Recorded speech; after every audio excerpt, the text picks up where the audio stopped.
نحمده ونصلي على رسوله الكريم أما بعد فأعوذ بالله من الشيطان الرجيم بسم الله الرحمن الرحيم رب اشرح لي صدري ويسر لي أمري واحلل عقدة من لساني يفقهوا قولي رب يسر ولا تؤسر وتمم بالخير اللهم إنا نسألك علما نافعا ورزقا طيبا وعملا متقبلا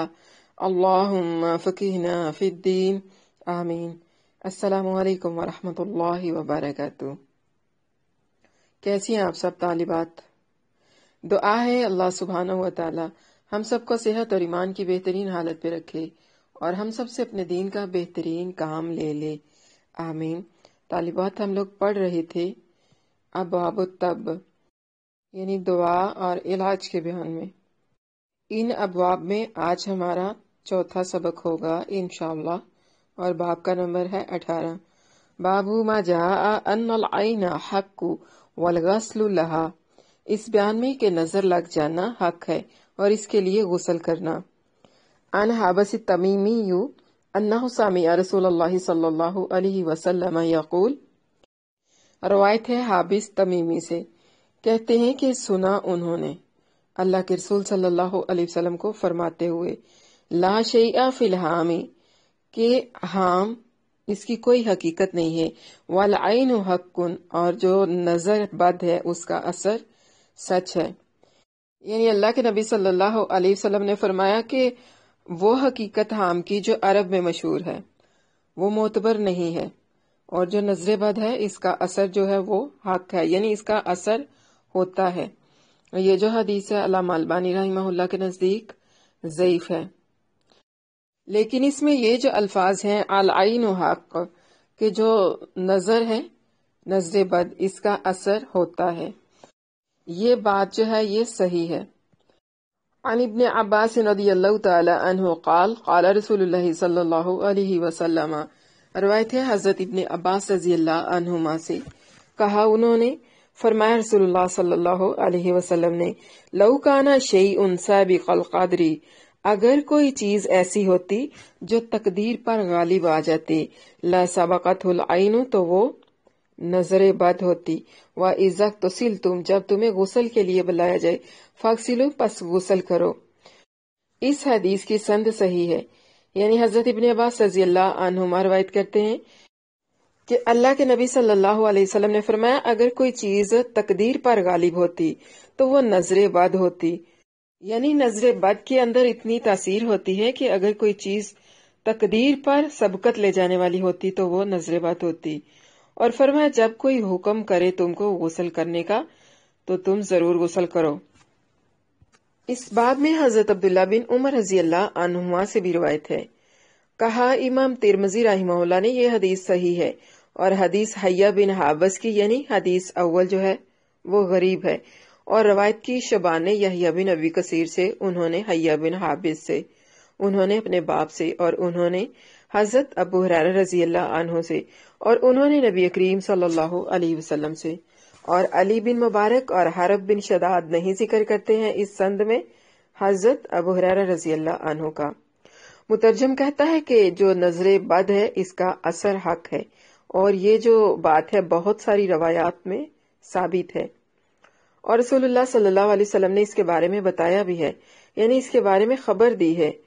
اور پھر وجہ کیا ہے عدم قبول کی، یعنی بہت سارے لوگ جو ہیں اس بات کو نہیں مانتے کہ نظر بد لگتی ہے یا نظر بد کا کوئی اثر ہے، تو بہت سارے جو لوگ ہیں وہ اس چیز کو نہیں مانتے۔ تو مترجم کہتا ہے کہ جب اللہ کے نبی صلی اللہ علیہ وسلم نے اس بات کی خبر دی ہے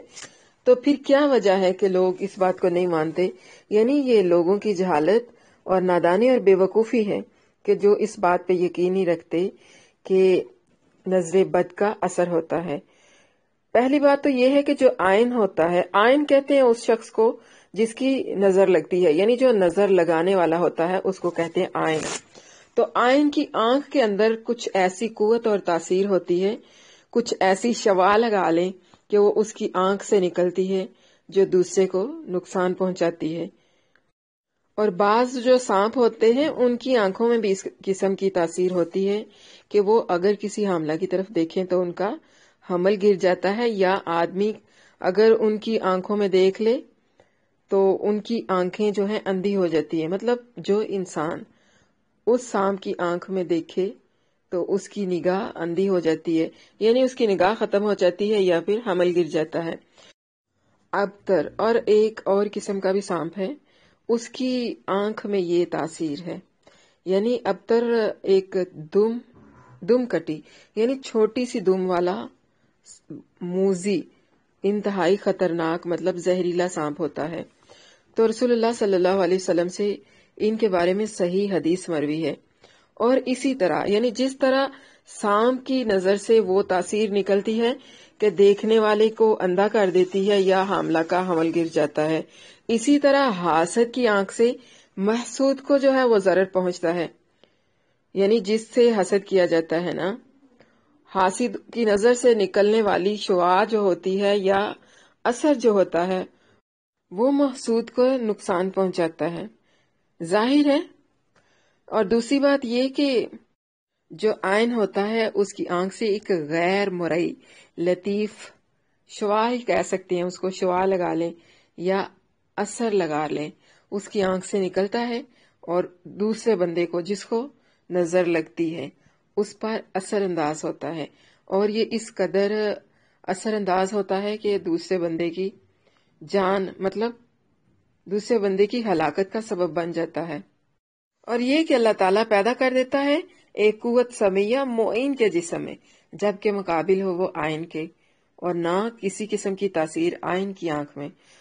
یہ قول منکرانہ تاثیرات اشیاء کا ہے، مطلب جو ان چیزوں کے بارے میں ان کی تاثیر کے بارے میں نہیں مانتے، یہ ان کا قول ہے. اور اس گروہ نے بند کر لیا اپنے اوپر دروازہ اسباب اور علل کا.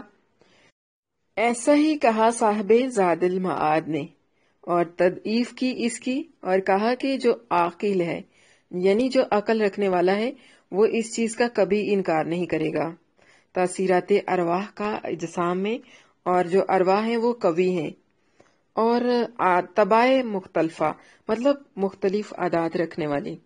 اور ہر ایک میں جو تاثیر ہوتی ہے وہ بھی جدا جدا ہوتی ہے. پس مثل تاثیر ارواح کی تاثیر عین کی بھی معتذر نہیں، یعنی آنکھ کی تاثیر. اور جو صحیح قول ہے وہ پہلا ہی ہے، اور باقی اس میں اختلاف ہے علماء کرام کا کہ عین پر جبر کیا جائے، مطلب کہ عین کے ساتھ زبردستی کی جائے کہ معین کے لیے وضو کرے یا نہ کرے. یعنی جس شخص کو اس نے نظر لگائی ہے کہ اس کے لیے وضو کرے یا نہ کرے، تو احتجاج کیا ہے جن لوگوں نے واجب کہا ہے اس قول کے ساتھ کہ اللہ کے نبی صلی اللہ علیہ وسلم نے فرمایا اِذَا فَاغْسِلُوا، کہ جب تمہیں غسل کے لیے بلایا جائے یا تمہیں غسل کا حکم دیا جائے تو پس تم غسل کرو. اور موطا میں اس کی روایت جو ہے وہ امر کے ساتھ آئی ہے، یعنی امر ہوتا ہے وجوب کے لیے، اور مازری نے کہا ہے کہ صحیح میرے نزدیک وجوب ہے، اور بعید ہے اختلاف کرنا اس کے وجوب میں. جبکہ معین کے ہلاک ہونے کا خوف ہو اور عادتاً وضو عین کا موجب صحت ہو. یعنی اس وضو کی کیفیت کس طرح کی ہے؟ جس نے نظر بد لگائی ہو، یہ ایک کیفیت خاصہ ہے.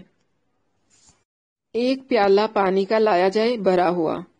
اور اس پیالے کو عین کے سامنے رکھا جائے، اور وہ اس پانی میں اپنے ہاتھ دھوئے اور اس میں کولی کرے، پھر وہ اس میں اپنا منہ دھوئے، یعنی اسی پیالے کے اندر جس میں پانی ہے، اور جو وہ منہ دھوتا ہے اس کا غسلہ، یعنی کہ جو منہ دھونے والا پانی ہوتا ہے اس کو باہر نہیں گرنا چاہیے، پیالے کے اندر ہی گرنا چاہیے.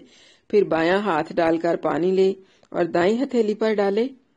اور اس طرح کے پیالے ہی میں گرے، یعنی جو بھی وضو کرنا ہے وہ پانی اس کا پیالے کے اندر ہی گرنا چاہیے. پھر دایاں ہاتھ ڈال کر پانی لے اور بائیں ہاتھ پر ڈالے، پھر بایاں ہاتھ ڈال کر کوہنی پر پانی بہائے، پھر دایاں ہاتھ ڈال کر بائیں کوہنی پر پانی بہائے، پھر بایاں ہاتھ ڈال کر دائیں پر پانی بہا دے، پھر دانا ہاتھ ڈال کر بائیں ہاتھ پر پانی بہا دے، پھر بایاں ہاتھ ڈال کر دائیں گھٹنے پر پانی ڈالے، پھر دایاں ہاتھ ڈال کر بائیں گھٹنے پر پانی ڈالے، یعنی بائیں گھٹنے کو دھوئے. پھر اسی میں وہ اپنا اوزار یعنی اپنا داخل اوزار اس پانی کے اندر دھوئے، اور وہ پانی اس بندے کے سر پر یا اس بچے کے یا جس کو بھی نظر لگی ہو اس کے سر پر ڈال دیا جائے۔ داخل الزار سے مراد یہاں پر کیا ہے؟ تہمت، مطلب جو تہمت باندھتے ہیں لوگ اس کی بات کی جا رہی ہے، یعنی ایک کونا تہمت کا اندر کی طرف سے ہو اور بدن سے لگا ہوا ہو، اسے دھونا ہے۔ اور بعض نے اسے کہا ہے کہ اس سے مراد وہ بدن ہے جو ازار میں ڈھمپا ہوا ہوتا ہے، اور بعض نے کہا ہے کہ مراد مذاکیر یعنی حصے اور ذکر ہیں، اور بعض نے کہا ہے کہ اس سے مراد درک ہے کہ ازار وہیں باندھی جاتی ہے۔ العین حق، اور حقیقت تاثیر یہ ہے کہ وہ ایک صدمہ ہوتا ہے کہ حاصل ہوتا ہے اس کی المام سے معین کو، اور ایسے ہی نظر جین کی،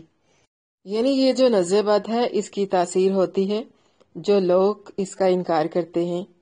وہ انتہائی بے وقوف ہیں، یعنی اپنی جہالت اور بے وقوفی کی بنا پر وہ ایسا کرتے ہیں، کیونکہ صحیح حدیثیں اس کے بارے میں موجود ہیں، پھر بھی اگر کوئی انکار کرتا ہے تو وہ اپنی جہالت کی بنا پر ہی ایسا کرتا ہے۔ بابو ما جاء فی اخذ الاجر علی التعویذ، تعویذ پر اجرت لینے کے بیان میں، باب کا نمبر ہے 19۔ عن ابی سعید الخدری قال بعثنا رسول اللہ صلی اللہ علیہ وسلم، روایت ہے حضرت ابو سعید خدری رضی اللہ عنہ سے، کہا بھیجا ہمیں رسول اللہ صلی اللہ علیہ وسلم نے، فی سریۃ، ایک چھوٹے لشکر میں، فنزلنا بقوم فسألناہم، پس ہم اترے ایک قوم کے پاس یا ایک بستی میں، فسألناہم القراء، پس ہم نے ان سے مہمان نوازی کا سوال کیا، فلم یکرونا، پس انہوں نے ہماری مہمان نوازی نہ کی، فلدغ سیدہم، پس بچھو نے ڈھانس لیا ان کے سردار کو،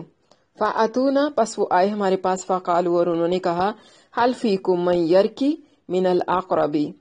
کیا تم میں سے کوئی ایسا ہے جو رقیہ کرتا ہو بچھو کے کاٹنے سے؟ قلتو، میں نے کہا، نعم، جی ہاں، انا، میں کرتا ہوں، ولکن لا ارکی ہی، لیکن میں تمہیں نہیں جھاڑوں گا، مطلب میں تمہیں دم نہیں کروں گا، حتی تؤتونا غنما، یہاں تک کہ تم ہمیں بکریاں دو۔ قالو، انہوں نے کہا، فإنا نؤتیکم، ہم تمہیں بکریاں دیں گے، 30 شاۃ، 30 بکریاں، فقبلنا، پس ہم نے وہ قبول کر لی یا لے لی، فقرأت علیہ الحمد للہ 7 مرات، پس میں نے پڑھی اس کے اوپر 7 مرتبہ سورۃ فاتحہ یعنی الحمدللہ، فبرأ، تو وہ ٹھیک ہو گیا، وقبضنا الغنم، اور ہم نے بکریاں لے لی۔ قال، کہا راوی نے، فأراد فی انفسنا منہا شیء، پھر ہمارے دل میں خیال آیا، فقلنا، تو پس ہم نے کہا، لا تعجلوا حتی، یعنی پھر ہم نے اپنے دوستوں سے کہا کہ جلد بازی نہ کرو یہاں تک کہ آؤ تم رسول اللہ صلی اللہ علیہ وسلم کے پاس۔ اور جب ہم اللہ کے رسول صلی اللہ علیہ وسلم کے پاس آئے اور سارا ماجرا آپ صلی اللہ علیہ وسلم کو بتایا تو آپ صلی اللہ علیہ وسلم نے فرمایا، فلما قدمنا علیہ ذکرت لہ الذی صنعت، قال، یعنی جب ہم اللہ کے نبی صلی اللہ علیہ وسلم کے پاس آئے اور آپ صلی اللہ علیہ وسلم کے سامنے سارا معاملہ ڈسکس کیا یا سارا ماجرا بتایا تو آپ نے فرمایا، وما علمت انہا رقیۃ، تمہیں کیسے پتا چلا کہ یہ رقیہ ہے؟ اقبضوا الغنم، لے لو بکریاں، واضربوا لی معکم بسہم، اور میرا حصہ بھی اپنے ساتھ، یعنی اپنے حصوں کے ساتھ میرا حصہ بھی مقرر کرو۔ اس کی جو سند ہے وہ صحیح ہے۔ حضرت ابو سعید خدری رضی اللہ عنہ روایت کرتے ہیں، کہتے ہیں کہ اللہ کے نبی صلی اللہ علیہ وسلم نے ہمیں ایک چھوٹے لشکر میں بھیجا، ہم ایک بستی یا ایک قوم کے پاس اترے اور ہم نے ان سے مہمان نوازی مانگی، یعنی ان سے مہمانی مانگی، پھر انہوں نے ہماری مہمانی نہ کی، سو ان کے جو سردار تھے ان کو سانپ نے ڈس لیا، وہ ہمارے پاس آئے اور انہوں نے کہا کہ کیا تم میں سے کوئی جھاڑ پھونک کرتا ہے بچھو کے ڈسنے پر؟ تو حضرت ابو سعید رضی اللہ عنہ کہتے ہیں، میں نے کہا، ہاں میں جھاڑتا ہوں، لیکن میں نہیں جھاڑوں گا جب تک کہ تم ہمیں کچھ بکریاں نہ دو۔ کہا انہوں نے، ہم تمہیں 30 بکریاں دیں گے، یعنی انہوں نے 30 بکریاں دینے کی بات کی تو 3 بکریوں کے عوض حضرت ابو سعید خدری رضی اللہ عنہ نے انہیں سورۃ فاتحہ پڑھ کر دم کیا اور وہ ان کا سردار جو تھا وہ ٹھیک ہو گیا اور انہوں نے بکریاں لے لی۔ پھر کہتے ہیں راوی جو ہیں، کہتے ہیں میرے دل میں خیال آیا کہ ہمیں اس معاملے میں جلدی نہیں کرنی چاہیے، پھر انہوں نے اپنے ساتھیوں سے کہا کہ اس معاملے میں جلدی نہ کرو یہاں تک کہ اس کے بارے میں اللہ کے نبی صلی اللہ علیہ وسلم کے پاس جا کر بات چیت نہ کر لی جائے، یعنی آپ صلی اللہ علیہ وسلم کی رائے نہ معلوم کر لی جائے ان بکریوں کے بارے میں جو دم کے عوض یا جھاڑ پھونک کے عوض لی تھی۔ پھر کہتے ہیں کہ ہم اللہ کے نبی صلی اللہ علیہ وسلم کے پاس آئے، سارا معاملہ ذکر کیا۔ آپ صلی اللہ علیہ وسلم نے فرمایا کہ تجھے کیسے پتا چلا کہ سورت فاتحہ جو ہے وہ رقیہ ہے؟ تو ساتھ ہی پھر اللہ کے نبی صلی اللہ علیہ وسلم نے فرمایا کہ بکریاں لے لو اور ان میں میرا حصہ بھی مقرر کرو۔ تو اس سے کیا پتا چلا کہ دم پر اجرت لینا جائز ہے، اسی طرح قرآن کو پڑھا کر اس کی فیس لینا بھی جائز ہے۔ کہا امام ترمذی رحمہ اللہ نے یہ حدیث حسن ہے، صحیح ہے، اور ابو نضرہ کا نام منذر بن مالک بن قطعہ ہے، اور رخصت دی ہے امام شافعی رحمہ اللہ نے ایک استاد کو کہ وہ تعلیم قرآن پر اجرت جو ہے وہ لے سکتا ہے، اور کہا جائز ہے کہ چکا لے، یعنی پہلے سے طے کر لے، چکا لے اپنی اجرت کو، اور احتجاج کیا ہے اسی حدیث سے، اور روایت کی شعبہ نے، ابو عوانہ اور کئی لوگوں نے، ابو المتوکل سے، انہوں نے ابو سعید رضی اللہ عنہ سے، عن ابی سعید انا نأسا من اصحاب النبی صلی اللہ علیہ وسلم، روایت ہے ابو سعید رضی اللہ عنہ سے کہ کچھ لوگ اصحاب نبی صلی اللہ علیہ وسلم سے گزرے، مرو گزرے، بے حی من العربی، عرب کے ایک قبیلے سے، فلم یقرہم، تو انہوں نے ان کی مہمان نوازی نہ کی، ولم یضیفہم، اور نہ ہی ان کی ضیافت کی، فاشتکا سیدہم، پس شکایت ہو گئی ان کے سردار کو، فاتونا، پھر وہ ہمارے پاس آئے، فقالو، انہوں نے کہا، حل عندکم دوا، ان کیا تمہارے پاس کوئی دوا ہے؟ قلنا، ہم نے کہا، نہ ہم جی ہاں، ولکنکم، لیکن تم نے، لم تکرونا، ہماری مہمان نوازی نہیں تھی کی، ولم تضیفونا، اور نہ ہی ہماری کوئی ضیافت کی تھی، اس لیے فلا نفعلو، ہم بھی نہیں کریں گے، حتی تجعلوا لنا جعلا،